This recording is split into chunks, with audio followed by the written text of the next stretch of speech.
Welcome to IK academy. Diploma level and IT லெவலுக்கான notification வந்துருச்சு. இன்னைக்கு தானே வரும்னு சொல்லியிருந்தாங்க. 13/6/2025 வரும்னாங்க, வந்துருச்சு. இந்த நோட்டிஃபிகேஷனில் டிப்ளமோ லெவல் ஸ்டூடெண்ட்ஸுக்கும் இருக்குது, ஐடிஐ ஸ்டூடெண்ட்ஸுக்கும் நிறையா இருக்குது. ஓகேங்களா, அது ஒன் பை ஒன் பார்ப்போம். அதுக்கு முன்னாடி நம்ம இம்பார்ட்டன்ட் டேட்டை பார்த்துப்போம். ஓகேங்களா, டேட் ஆஃப் நோட்டிஃபிகேஷன் என்னைக்கு வந்திருக்கு அப்படின்னா 13/6/2025 வந்துருச்சு. சப்மிஷன் ஆன்லைன் அப்ளிகேஷன் டேட் பார்த்துக்கோங்க 12/7.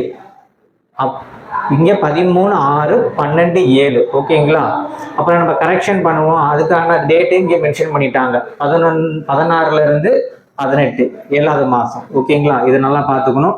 இதில் தெளிவாக கொடுத்துட்டாங்க இன்னைக்கு என்ன எக்ஸாம் நடக்கும் அப்படின்றத நோட்டிஃபிகேஷனில் தெளிவாக கொடுத்துட்டாங்க. சப்ஜெக்ட் வைஸ், கோட் வைஸ் எல்லாமே தெளிவாக கொடுத்துருக்குறாங்க. ஓகேங்களா, இப்போ எக்ஸாம்பிள் நீங்கள் சிவில் இன்ஜினியரிங் அப்படின்ற ஒரு டைட்டில் எடுத்தீங்கன்னா 443. ஓகேங்களா, இது டிப்ளமோ கோடுமா, நல்லா பார்த்துக்கோங்க. அதே மாதிரி எலக்ட்ரிக்கல் அண்ட் எலக்ட்ரானிக்ஸ் இன்ஜினியரிங் அப்படின்றது டிப்ளமோ கோடு 446.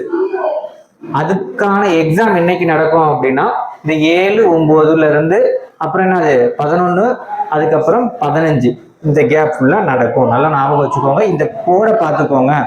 இந்த கோடெல்லாம் உங்களுக்கு கொஸ்டின் பேப்பர் இருக்கும்.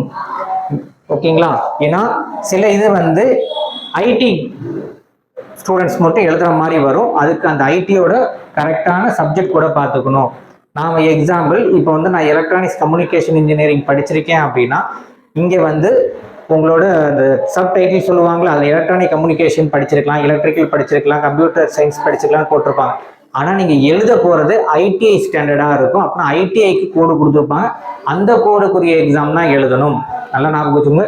ஈசிக்கு நான் படிச்சிருக்கேன் அப்படின்னா ஈசிக்கான ஒரு தனி கோடு கிடையாது, புரிஞ்சுக்கோங்க. அது மாதிரி நீங்கள் அந்த மற்ற டிபார்ட்மெண்ட் ஸ்டூடெண்ட்ஸும் கொஞ்சம் கோ த்ரூ பண்ணிக்கோங்க. டேட்டை மட்டும் கரெக்டாக ஞாபகம் வச்சுங்க. வந்துச்சு அது சொல்லலாம் தான் இந்த வீடியோ மேக் பண்ணியிருக்கோம்.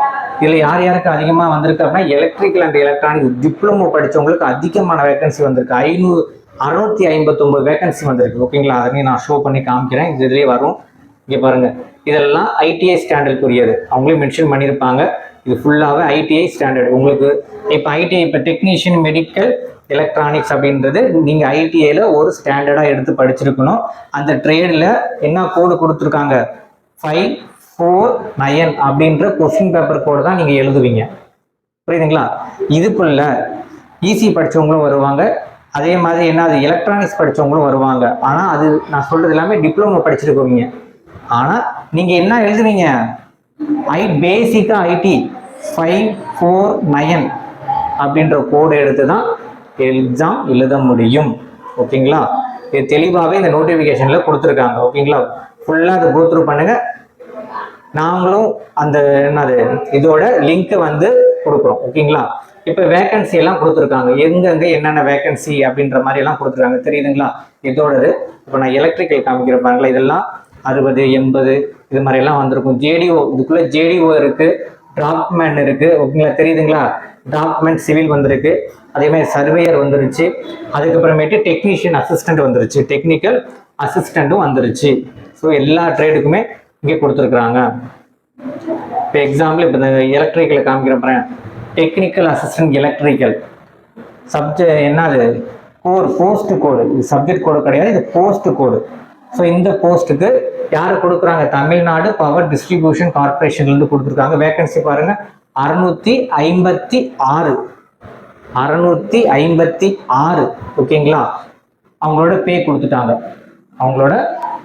கொடுத்துட்டாங்க. டோட்டலாக இப்போ இங்கே ஒரு எலக்ட்ரிக்கல் இருக்கும், அதே மாதிரி இங்கே ஒரு எலக்ட்ரிக்கல் அசிஸ்டன்ட் கொடுத்துருக்கோமா 656 சொல்லி. அதே மாதிரி இங்கே ஒரு வேகன்சி இருக்கும், எலக்ட்ரிக்கல் டெக்னிக்கல் அசிஸ்டன்ட். தெரியுதுங்களா? அதோட கோடு அதான் போஸ்ட் கோட் 53550. ஓகேங்களா, இதை யார் கேட்டிருக்காங்க, ஹவுசிங் போர்ட்லேருந்து 4 வேகன்சி. ஸோ இப்போ கரண்டாக டிப்ளமோ படித்த எலக்ட்ரிக்கல்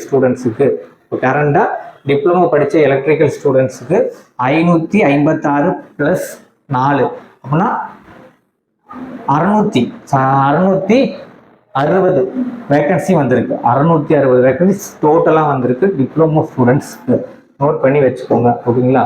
இதே மாதிரி தான் என்னது சிவில் ஸ்டூடெண்ட்ஸுக்கும் வந்திருக்கு. இதே மாதிரி சிவில் ஸ்டூடெண்ட்ஸுக்கும் வந்துருச்சு. நீங்கள் ட்ரிபிள் படிச்சிருந்தீங்க அப்படின்னா, டிப்ளமோ ட்ரிபிள் படிச்சிருந்தீங்கன்னா இதில் ஒரு 656 மேலே ஒரு 4 போட்டுட்டீங்கன்னா எவ்வளோ வரும் உங்களுக்கு? 660 வேகன்சி இந்த ப்ரெசன்ட் நோட்டிஃபிகேஷன்லேயே வந்துருச்சு. ப்ரெசன்ட் நோட்டிஃபிகேஷன்லேயே டிப்ளமோ படிக்கிற ஸ்டூடெண்ட் நோட் பண்ணிக்கோங்க. அதுக்காக தான் மென்ஷன் பண்ணுறேன். இதுக்கான கிளாஸ் நம்ம அகாடமிக்கில் போயிட்டுருக்கு.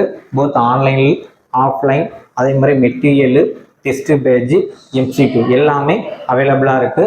ஜாயின் பண்ணால் நம்ம அகாடமிக்கில் ஜாயின் பண்ணிக்கலாம். ஓகேங்களா? ஸோ அப்ளை பண்ண ஆரம்பிச்சிருங்க. இதுவே நீங்கள் ஐடிஐ மட்டும் படிச்சிங்கன்னா அந்தந்த ட்ரேடில் கரெக்டாக அந்த இதில் அது எக்ஸாமு எழுதணும். ஓகேங்களா? டேட்டை மட்டும் மறந்துடாதீங்க. டேட்டை மறுபடியும் ஷோ பண்ணி காமிக்கிறேன். வேக்கன்சி அதிகமாக வந்திருக்கு. ஸோ இது என்ன, எலக்ட்ரிக்கல் ஸ்டூடெண்ட்ஸ் நல்லா யூஸ் பண்ணிக்கோங்க. ஓகேங்களா? உங்களுக்காக தான் ஸ்லோ பண்ணி காமிக்கிறேன். ஏன்னா இந்த சைடு இருக்கிறதெல்லாம் பார்த்துக்கோங்க அப்படின்னு. ஸோ டேட்டை நோட் பண்ணிக்கோங்க. Last date 12/7/2025. ஓகேங்களா? நெக்ஸ்ட் வீடியோவில் இன்னும் டீட்டெயிலாக ஓகேங்களா நம்ம பார்ப்போம். தேங்க்யூ.